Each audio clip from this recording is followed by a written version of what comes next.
Protagonistas poco frecuentes.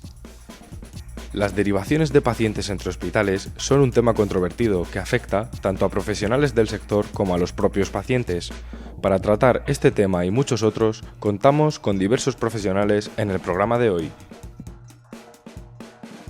Bienvenidos a Protagonistas poco frecuentes, un programa dedicado a las personas que padecen enfermedades raras y sus familias. Hoy queremos comenzar con tres noticias que nos han llamado la atención. Carolina Darias, ministra de Sanidad, anunciaba esta pasada semana una nueva revisión de la Estrategia Nacional de Enfermedades Raras. Algo que pasa por tercera vez, algo que ya se ha venido haciendo y que los pacientes con este tipo de patologías desconocen en gran cantidad, en gran magnitud. Hay muy pocos pacientes en España con este tipo de patologías que conozcan lo que es la estrategia y lo que las estrategias pueden hacer por ello. Una estrategia totalmente desconocida para gran parte de los pacientes con este tipo de enfermedades. Otra noticia que salía a la luz estos pasados días también era que el Ministerio de Sanidad iba a financiar la reproducción asistida de personas trans con capacidad gestante. Nos alegramos mucho de la equidad que nuestro sistema tiene. Nos alegramos mucho de que todas las personas puedan ser tratadas por igual, pero también queremos recordar que las personas sin diagnóstico y las personas con enfermedades ultra raras tienen que ser atendidas y para ello necesitamos también que se tenga esa misma equidad. Cambiando de hilo, la Agencia Española del Medicamento acaba de aprobar la financiación de Kaftrio, el medicamento que hará la vida mucho mejor a los pacientes con fibrosis quística. Una dura pelea que esperemos siga a otras enfermedades y a otros medicamentos, sobre todo huérfanos, que deben ser dados de alta por la agencia, o por lo menos equipararnos a nuestros socios europeos. Y aquí hay que destacar que España está en el vagón de cola de autorizaciones en medicamentos huérfanos. Este medicamento mejora la calidad de vida de las personas con fibrosis quística. Habíamos vivido la aprobación de otros medicamentos, pero ninguno como Kaftrio, ya que se ha visto que a las horas de empezar a tomarlo mejora muchísimo las expectoraciones, luego mejorará también el tema de nutrición de los pacientes, menos expectoraciones y menos tos y muchísima mejor función pulmonar. Se registra que un 75% del colectivo de fibrosis quística se beneficiará de Kaftrio. En este programa vamos a tratar las derivaciones de pacientes entre hospitales, sobre todo entre distintas comunidades autónomas, lo que significa acudir a un hospital de referencia, lo que se conoce en el argot sanitario como CESUR, los centros, servicios y unidades de referencia del Sistema Nacional de Salud. Estos son centros que cuentan con equipos de profesionales médicos especializados en tratar determinadas patologías. Recordemos lo importante que es la experiencia del número de casos de estas unidades, o como viene siendo normal, hablar de la N del paciente. Por lo que son centros de referencia a nivel nacional y ahora también esos centros se añaden a la red de referencia a nivel europeo, a los que se deriva y determinados pacientes a quienes no se les puede atender en otros centros. Hoy contaremos con diversos invitados a nuestro segundo programa. Por un lado tendremos el testimonio de Paula Mingallón, madre de Alejandro, de 4 años, que padece estrofia vesical.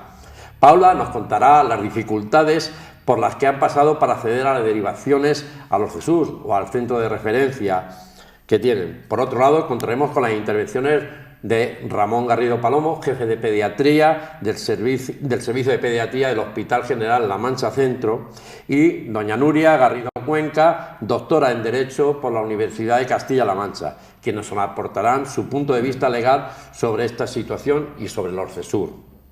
Pero antes queremos saber qué es un CESUR, y para ello contaremos con Amaya Belanguer Quintana, responsable del CESUR de enfermedades metabólicas del Hospital Ramón y Cajal.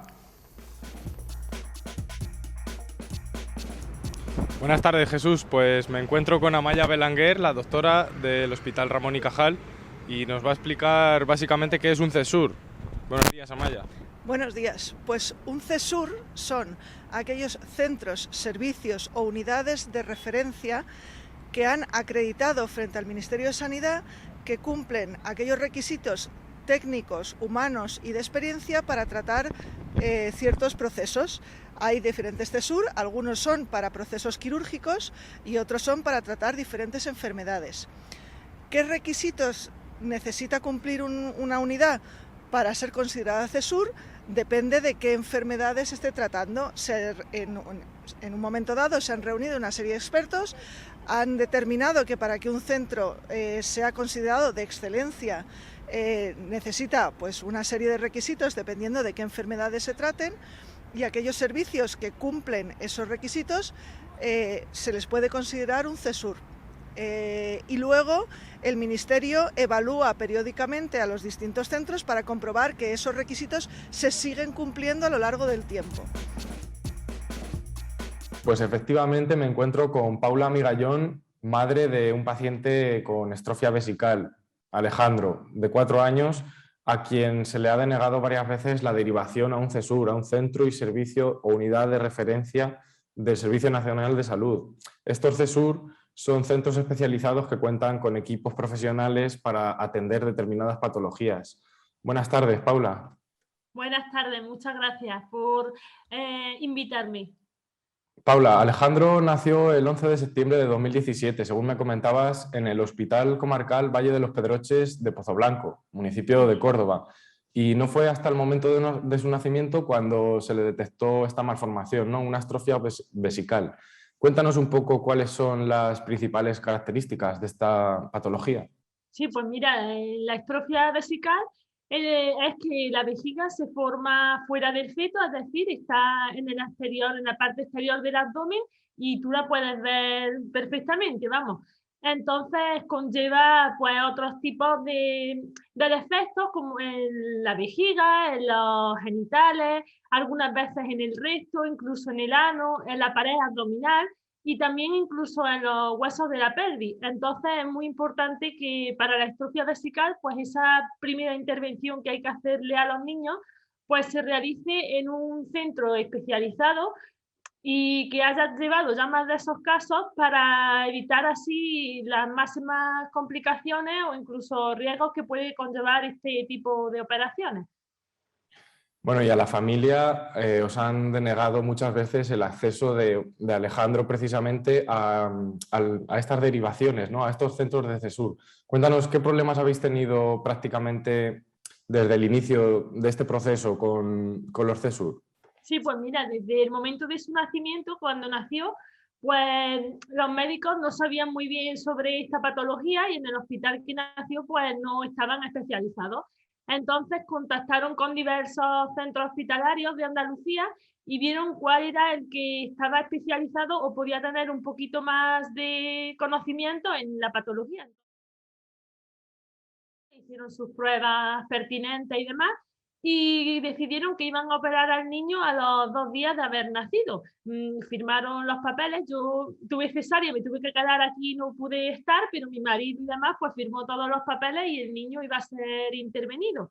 Pero esa misma mañana de la intervención, cuando estaba programada, pues llegaron los doctores y dijeron que no, que ya no se operaba al niño, que iban a esperar a que un equipo de Manchester que estaba especializado pues viniera y después se operara. Entonces ahí ya comienzan nuestra incertidumbre y nuestras inquietudes de por qué tan pronto iba a ser operado y luego ya no. Entonces nos pusimos a investigar sobre la patología y demás, y dimos pues con la asociación a la que pertenecemos, a SEDBE, y ya contactamos con diversas familias y estuvimos viendo que lo más conveniente o recomendable pues era operar en los primeros meses o semanas de vida.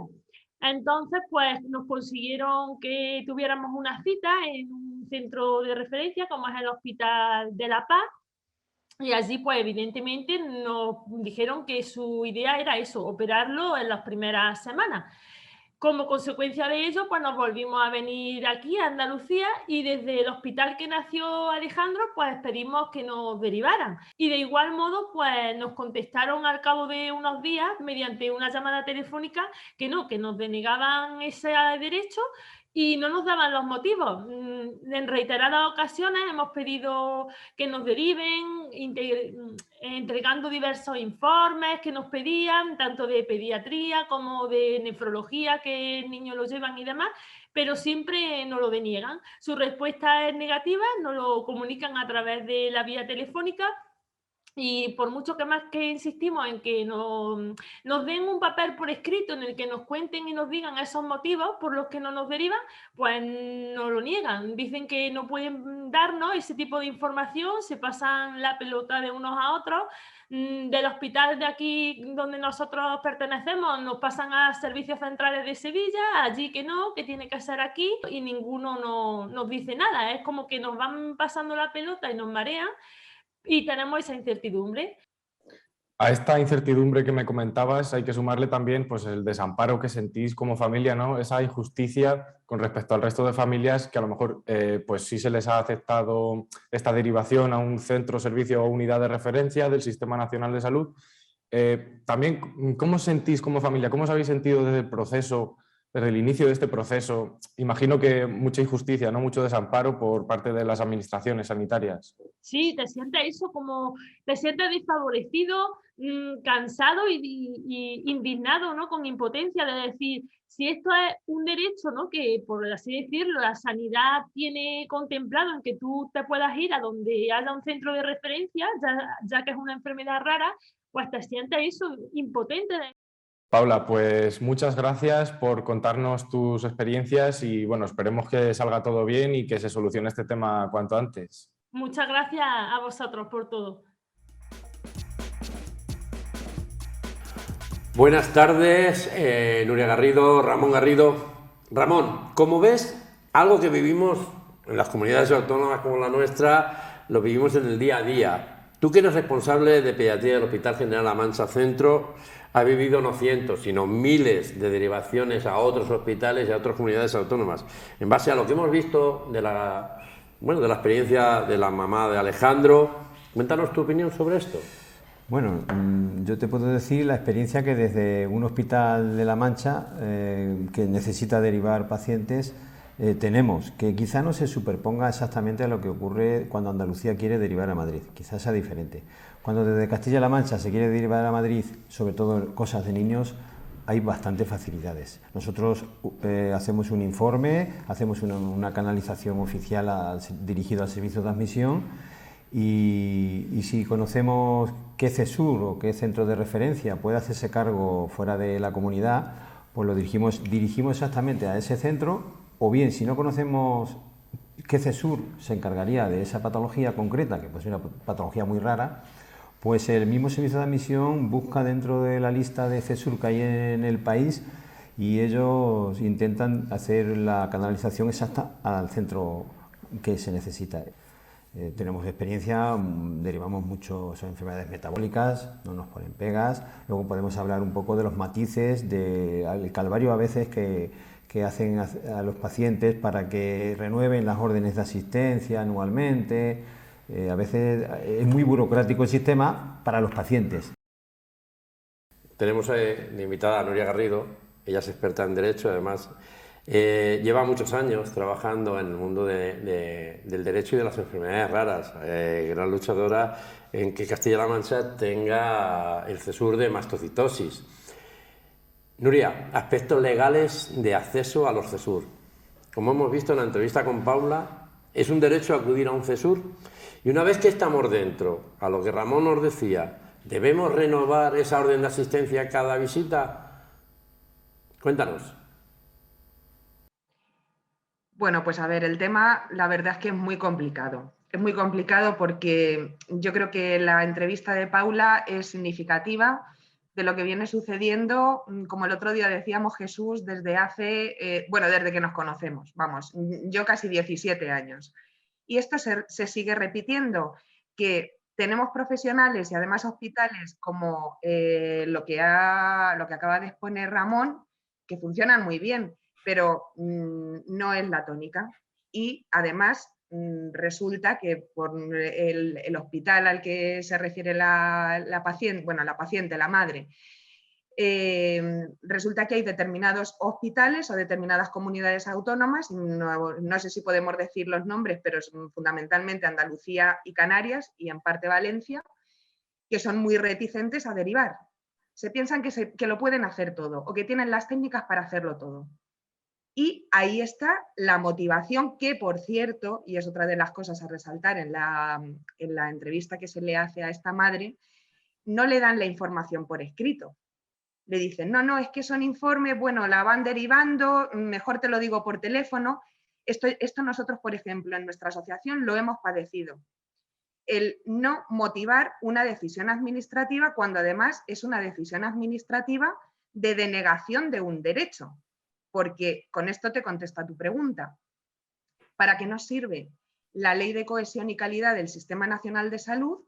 Que es justamente para solucionar estos problemas derivados de la descentralización de nuestro sistema. Hay determinadas garantías que tienen que ser para todos los ciudadanos por igual. Y entre ellas está justamente, entre las 6 garantías principales, porque si no, no hay derecho, esa es la clave, ¿no? de todo esto, sin garantía, ¿para qué queremos un derecho? Entre ellas está justamente la de la movilidad. ¿Qué es lo que ocurre? Pues desde mi punto de vista es que no se ha desarrollado ese derecho. Sí es verdad que tenemos un Real Decreto que nos regula los centros de referencia, cómo se designan, quiénes los componen, etcétera. Vale, muy bien regulado.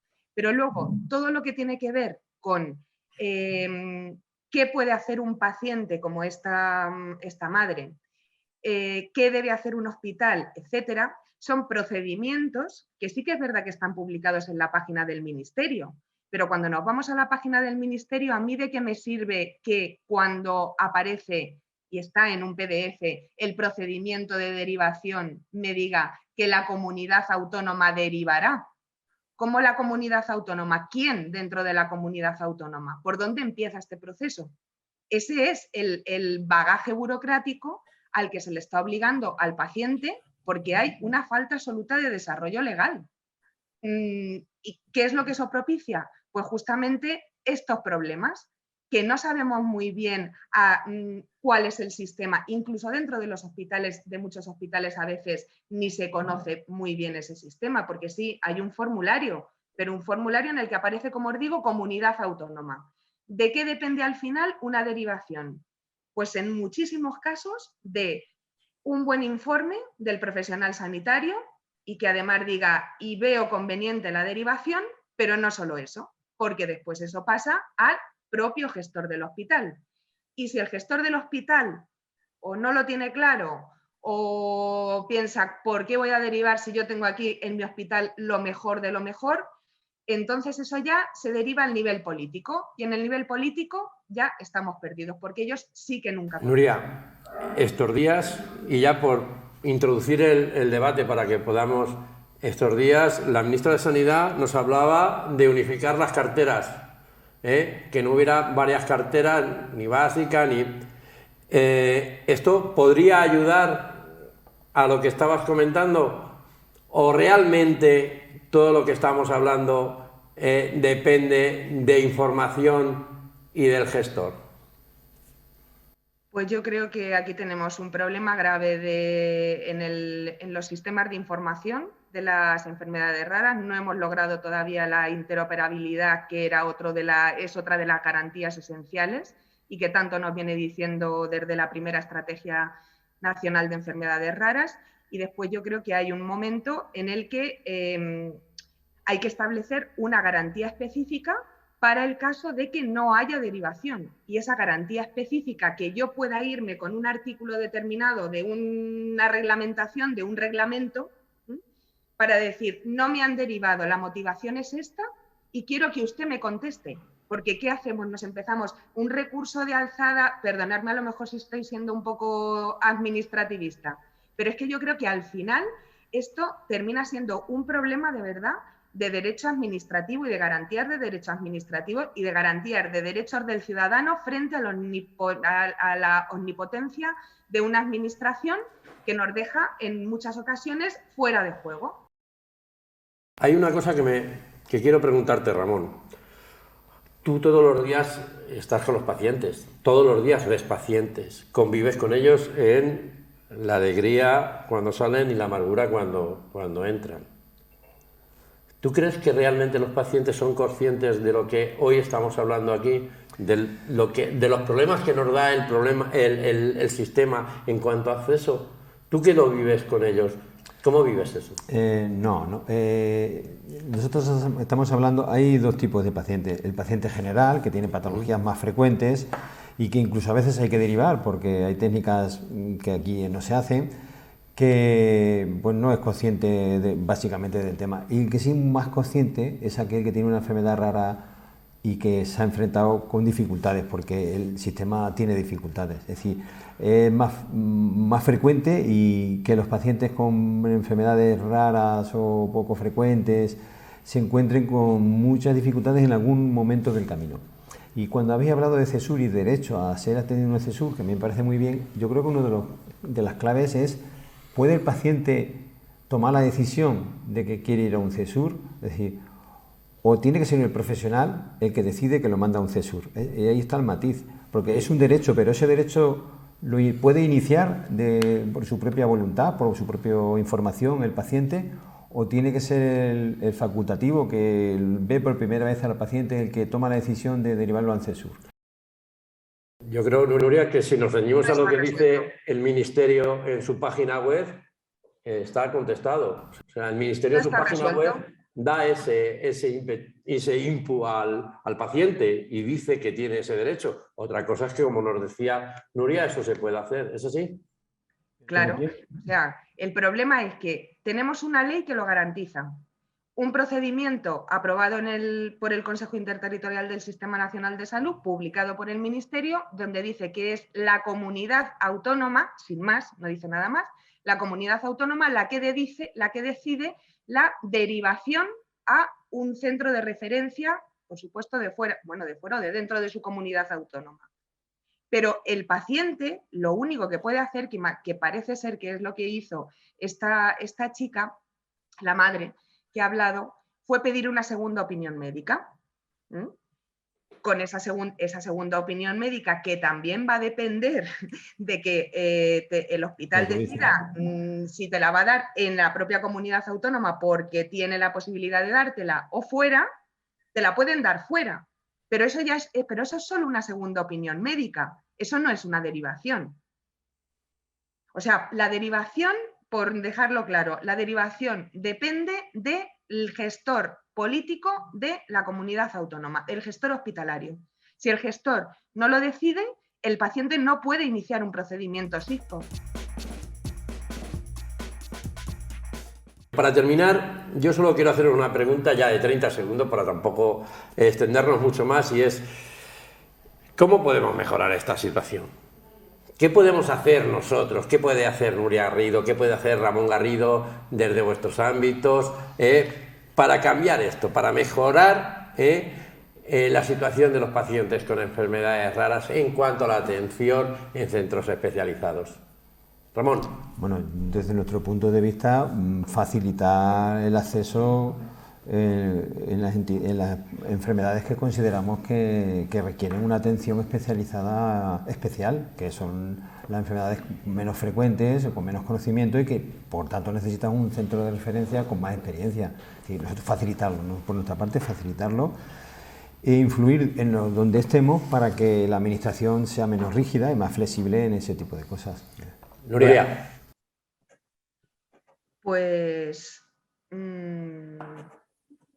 modificar la normativa, seguir con labores como la que el instituto que tú lideras también hace, que es seguir informando y dando cuenta de que los problemas siguen siendo los mismos desde hace mucho tiempo, y empezar a judicializar la cuestión. Yo creo que ahí tenemos que seguir intentándolo. Yo ya he perdido 2 asuntos, pero hay que seguir intentándolo. Bueno, pues me quedo con lo que veníamos diciendo. Facilitar, influir, nos decía Ramón, modificar y judicializar algunas de las decisiones, nos decía Nuria. Nuestro objetivo desde INDEF es el paciente y defender los derechos y las oportunidades que deben tener los pacientes. Por ello, en este segundo programa creo que hemos avanzado en cuanto a la atención de los pacientes en los centros de referencia y creo que será algo que tendremos que seguir elaborando. Muchas gracias y buenas tardes. Buenas tardes. Gracias.